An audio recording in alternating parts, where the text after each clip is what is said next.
Good evening, everyone. My name is Omar Samaha. I'd like to say thank you guys for having us out here. It's an honor and a privilege to present to you this evening. I am presenting the Universa at Ballston Station. This is a universally designed, ADA accessible, mixed-use community. I've been an agent for about 10 years now, and for the past 2 years, I've been working with one of my best friend's parents. His mom has MS, and she's been in a wheelchair. And we've been looking for 3-bedroom condos in the Arlington or DC metro areas. The problem is, it's really hard to find something that fits their needs. When you get up to a certain price range in 3-bedroom condos, you find that they end up being 2 levels, which defeats the purpose of single-level living. You also find that in the lower price ranges, the 3 bedrooms are really quite small, and it doesn't fit their needs. They need a room for themselves, a room for in-home help, and they need a room for their guests when they come visit, like their kids. So it's really hard to find something of the right size and something that fits the needs of someone who has special mobility needs. So I decided, baby boomers looking to downsize. In the future, we're gonna have a lot of baby boomers. This seems like there's an unmet need. It seems like this needs to be developed in the future, so why not just do it ourselves? I want to meet the needs of anyone regardless of age, ability, limitations, life stages, lifestyle. How do we do that? By combining 3 things: universal design, full ADA accessibility, and what we call TOD squared, or TOD2, transit and tech-oriented development. We're going to be looking mostly at target demographics of baby boomers and those with special mobility needs. Over the next 10 to 15 years, we're going to have 71.5 million retirees, and nearly 20% of our population already has special mobility needs. This number is going to go up as baby boomers age. Now, before I go on, I want to ask you guys, do any of you plan on living in a retirement community when you get older, or maybe a nursing home? The answer that most Americans actually have is that they want to live independently. They want to age in place. Baby boomers and those with special mobility needs definitely have that. They're looking for active lifestyles in TOD type areas, and a lot of the veterans that come back from war are actually still looking to live independently, even if they have a severe disability. 3 out of these top 5 top concerns for older adults actually has to do with independent living and being able to take care of themselves without being a burden on family. Number 1 being having family members physically take care of me. Number 2, taking my family away from their own lives to care for me. And number 5, having to move in with them. So we can see this is a serious concern for older adults and for those as they age. And we're going to empower them with the 7 principles of universal design. We're also going to provide single-level living and large open floor plans to meet their needs. We're also going to provide, like I said before, full ADA accessibility in all aspects of the community. Many of the homes that I've been showing my friends have actually been homes such as boutique condos that are newly developed. There is no accessibility for somebody in a wheelchair. There are no elevators there. So I want to provide private elevator access up to their unit, even from garage parking spaces that are oversized for somebody that might have a wheelchair. So we're going to have that ADA accessibility throughout our entire community, no matter whether it's within the unit or maybe on the rooftop and amenities. Large floor plans. We're also looking to do something that I think is very important for somebody that has special mobility needs, and something that people with special mobility needs really look for, and that's being a part of the community, being a part of the outside. So we want to bring the outside in and the inside out, and we're going to do that with large floor-to-ceiling windows throughout and wraparound balconies as well, so they can be a part of the community, not just look at it from a window, if they even have those. So this is a good example of some pictures here of the universal design kitchen. You can see that everything's accessible to anyone, whether they're in a wheelchair or not. But it's not just for people in wheelchairs, it's also for children and people who might not be that tall. You have adjustable countertops, and you also have cabinets that are adjustable as well, and that can shift up and down as needed. Large living rooms, large bathrooms. These are to allow access for anyone. Also, you can tell, as I go through the next few pictures as well, we're talking about zero threshold environments, something that's accessible for everyone.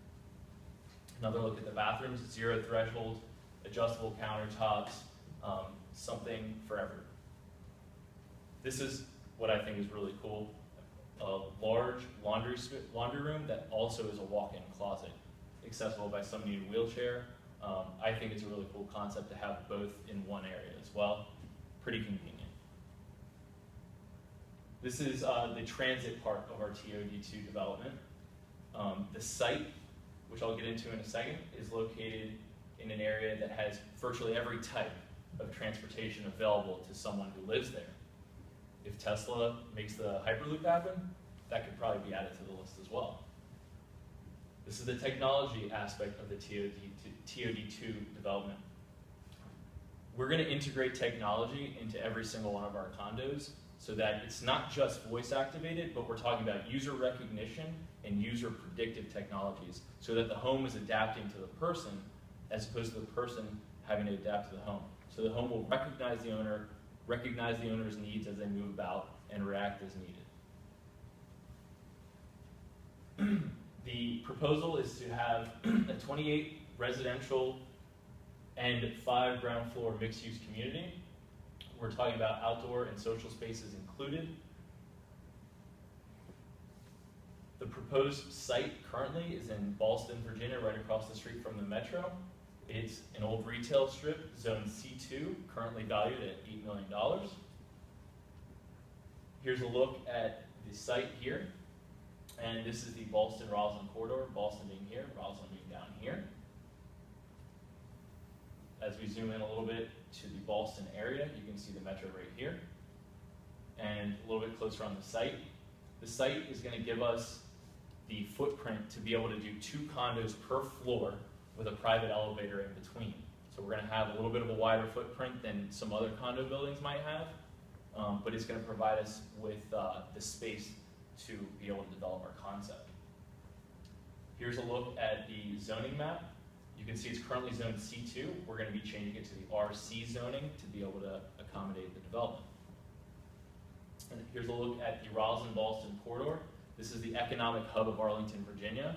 Within these 2.3 miles, you have 5 metro stops, all walkable, lots of retail, commercial space, and other mixed-use communities in between Ballston and Roslyn.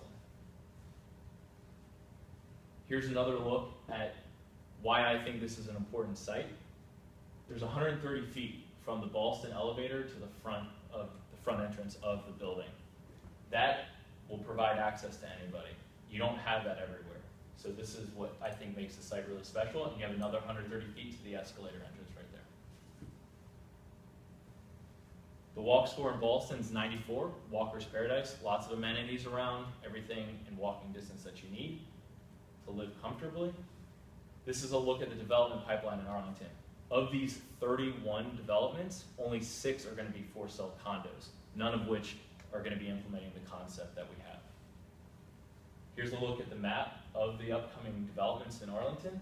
Here's Ballston, here's Roslyn. You can see that that's where most of the growth is going to be concentrated. One of the reasons Ballston has so many is because of the upcoming Ballston Mall redevelopment, which is going to be a main attraction in Arlington. This is going to be a redevelopment of the current Arlington Ballston Mall, and it's going to be turned into something that more resembles that of the Clarendon Market with lots of outdoor, indoor, retail, and commercial space. Here's a quick look at the capital stack, sources and uses. The project is going to cost about $27.5 million to build. The total gross potential revenue is going to be about $31.5 million. We're using an 80 to 20 debt equity, and it's going to bring about a return of about 25% with a levered free cash flow of about $6 million. The recommendation is to proceed with the purchase of the property at a price of no more than $8 million and proceed with the current plan. Thank you very much. If anyone has any questions, I'll be happy to answer them. Very good. Thank you. We did say that it was up to our discretion on whether we would ask you guys any questions. That's the slight departure from real Capstone. Did you guys have any questions? Well, how did you do your takeoffs? How did you figure it out what the upfront cost is, and how did you do? Well, because ADA is if you want to use all these units, the whole accessibility point is quite expensive. What's the affordability of this for? So the price. I don't know why I backed out.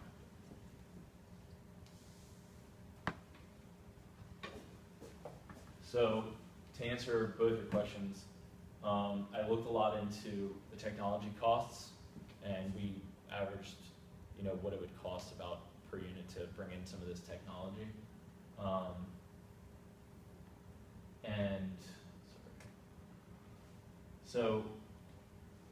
So we had a technology fee built into this cost here, and basically it wasn't just technology for each unit, but it was technology also for the main community areas, the common areas, I should say. And in those areas, we found that a lot of the technology is going to be quite expensive, but that was all factored into this total here, and it actually got worked into some of the hard costs. So we added not just a technology fee for each unit, which was I think roughly $5,000. We also added a fee for the whole community, which was about $100,000. So yes, cost a little bit more to build. We have a larger layout, larger footprint. So the actual units you can see aren't necessarily, there's a wide range, but they're not necessarily cheap, I would say. However, when you look at 3-bedroom condos in Arlington, it's hard to find something that's reasonable. You run into this price range a lot. So we created something in the end that was still somewhat affordable. And we're trying to tap into the equity of a lot of the baby boomers who are looking to downsize. A lot of them have a lot of built-up equity already over the years. Some of them own their homes outright. So what we're trying to do is basically say, hey, here's a place you can live for the rest of your life. So you can bring that equity over here. So this will be for sale? For sale, correct. It's not an apartment? Correct, for sale, yes. My question was that you had a slide with the zoning map, and all Yes. the properties around were zoned a particular zoning category, and this was different. Yes. Yeah, this was C2, everything else was RC. Did you kind of look into the process that it would take to rezone the land? If so, then did that impact your IRR and financial assessment of the project? So we did take a look into that. It did have an impact because we're going to run a little bit higher on legal fees. We're going to run a little bit higher on proffers, and that was all factored into the final cost. So our proffers were almost roughly around $800,000, $700,000 at the end of the day. So we did take a look at that. Couldn't get too many definites because obviously this is kind of a hypothetical project. So as much as we could, we factored in a proffer situation from Arlington County to get this from C2 to RC. And what about the time, How long would it duration for the rezoning? Did you build that in? The rezoning would probably take approximately around 8 months on average. Yeah. Sounds realistic. Yeah. Anything else? Simple question. How did you derive your IRR? The IRR was based off